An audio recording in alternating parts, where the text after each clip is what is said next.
worth of research from companies like Nordex and Apex. They keep sending me brochures and like almost offered me jobs, but I was only a 5th grader at the time. And then that's my research paper. I actually wrote about the project I made. And all I did was do different designs that you'd see, like 3 blades, or this one's called a Darius design, and Jay Leno actually has this in his old like car garage to power it, so he's like very eco-friendly, and that worked really well for where I live, which is pretty flat with some hills and doesn't get a lot of wind. And this is really good if you don't want like shadow flicker, a lot of noise and distractions, because it's pretty small. It's a little bit taller than I am. I'm about 5'3". So that was where it kind of all began with the engineering in space. Great. It's fantastic.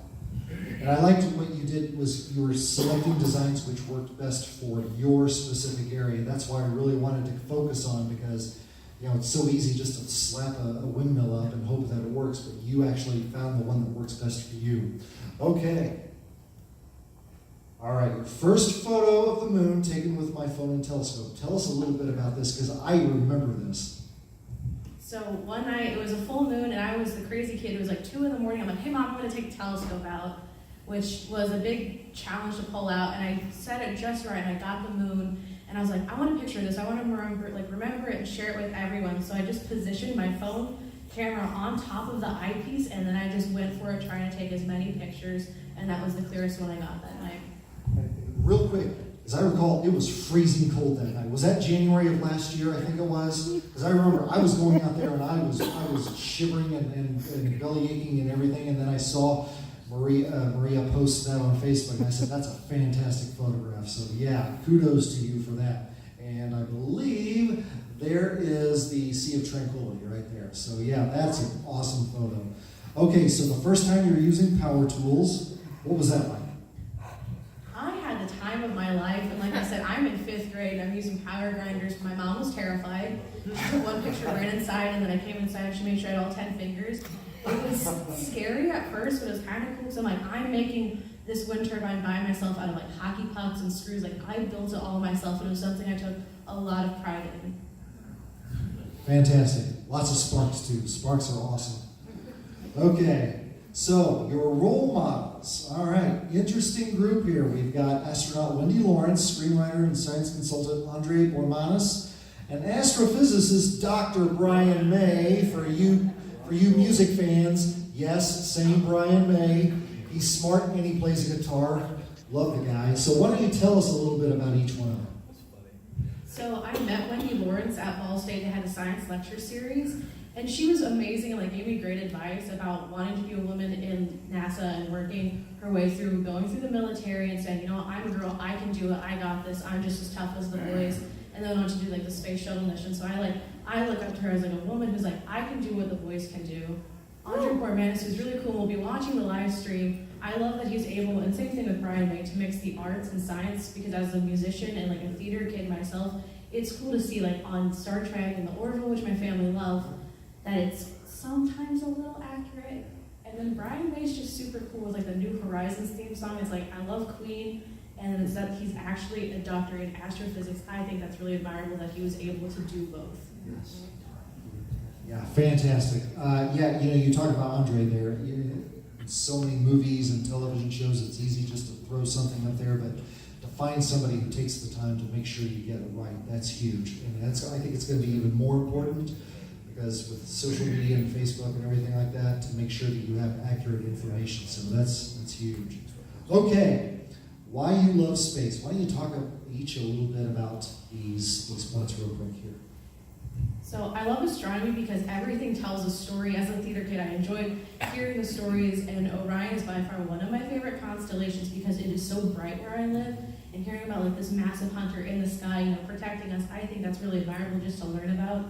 I also say, astronomy is super cool because the universe is interesting, unique, weird if I dare say it, and I think it's cool that every day I can learn something new and creative. The first picture of the black hole, something everyone always dreams about. And space is an endless frontier to be discovered. We always think we found something, but it's then the next day, the next month, here's something bigger. I didn't think the black hole thing, just because it's relevant, I didn't realize that was going on until I opened Twitter that morning. I was this is amazing.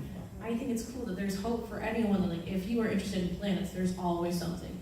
even just stars, even relating to Earth, as like you can see from telescopes, there's always something cool to learn from space. What I liked about this point here, I enjoy that there's always something to learn and a problem to solve. A lot of people don't like problems. They want them figured out for you. You enjoy problems. That's admirable. Wonderful. Okay, current projects. Okay, so this is an infograph you made, right? I tried to enlarge that so we could make it a little bigger, but I think I was going to have to cut it in half. So maybe if you could just kind of give some points on this one.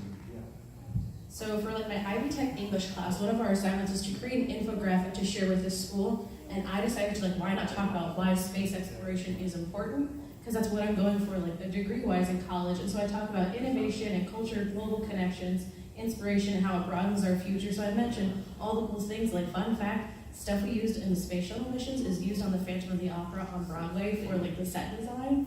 So I did that, and we posted it in my school so some other kids can read about it. That's cool. That's fantastic, and that shows the reach that NASA research has in everyday life, because people don't realize that. But to point something out like that really brings it home to a lot of people. Okay, we might see if we can post that on Facebook too, that infographic. So, rockets. Everybody loves rockets. So this is a rocket launch you did. Why don't you tell us a little bit about that? So I was excited. My school finally offered physics, and one of the first things we did was build rockets because my teacher just got excited with his debit card. And so what we decided to do is we sat there and we talked about like what would be the best way to design it and like how the physics behind a rocket launch really worked. And then one Friday it was nice out, and we went out and we launched 2 different sets, one with the appropriate engine for our rocket, and then like I said, we got excited and bought the most explosive ones.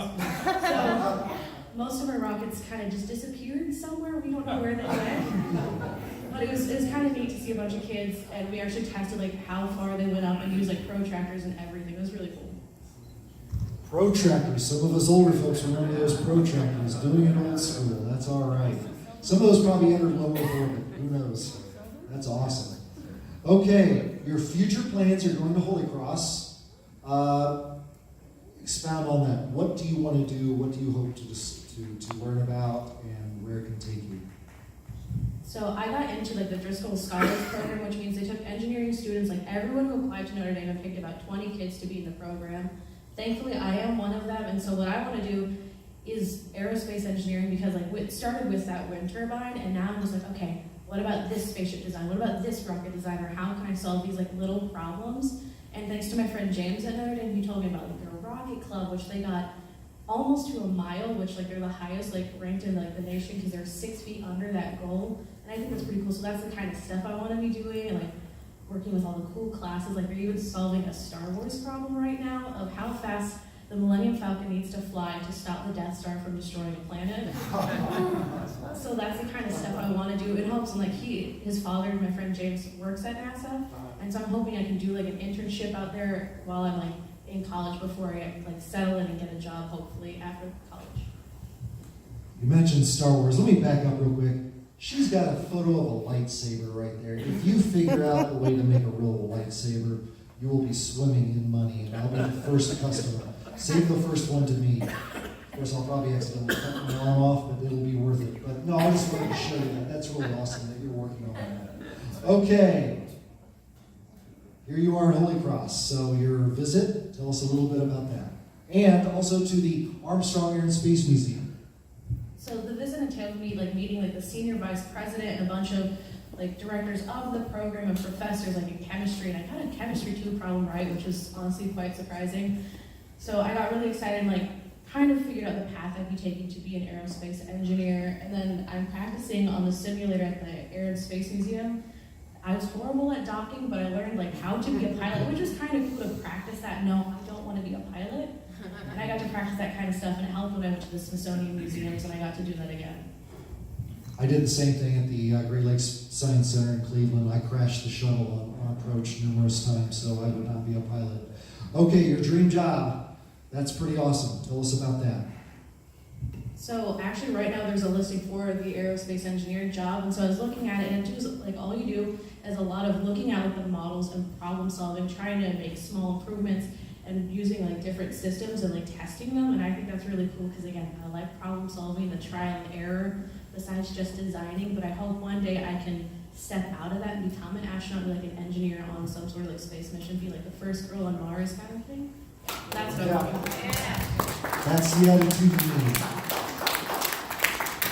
Well, we've gotten to know you over these last few years. We've been so impressed with you. Your mom, Maria, is a huge supporter of the Institute. We love having you visit, and we appreciate all you do and advertising for the Institute. And I will say to you what I've said to the other kids that we've had go on to college, that even though you're leaving here, we are still with you all the way. You have our good wishes and good thoughts. Our motto here is dream big, work hard, follow a plan. It seems like you've got a pretty good plan. You're a hard worker, and you've got a good vision. So just keep those in mind. Good things will come to you, and we want you to come back. Tell us what you're working on, what's going on, and we look forward to seeing you up there where Katie Bowman's photo is in a few years. I know what's going to happen. So thank you very much for joining us, everybody. Give a big round of applause to Brittany. Fantastic.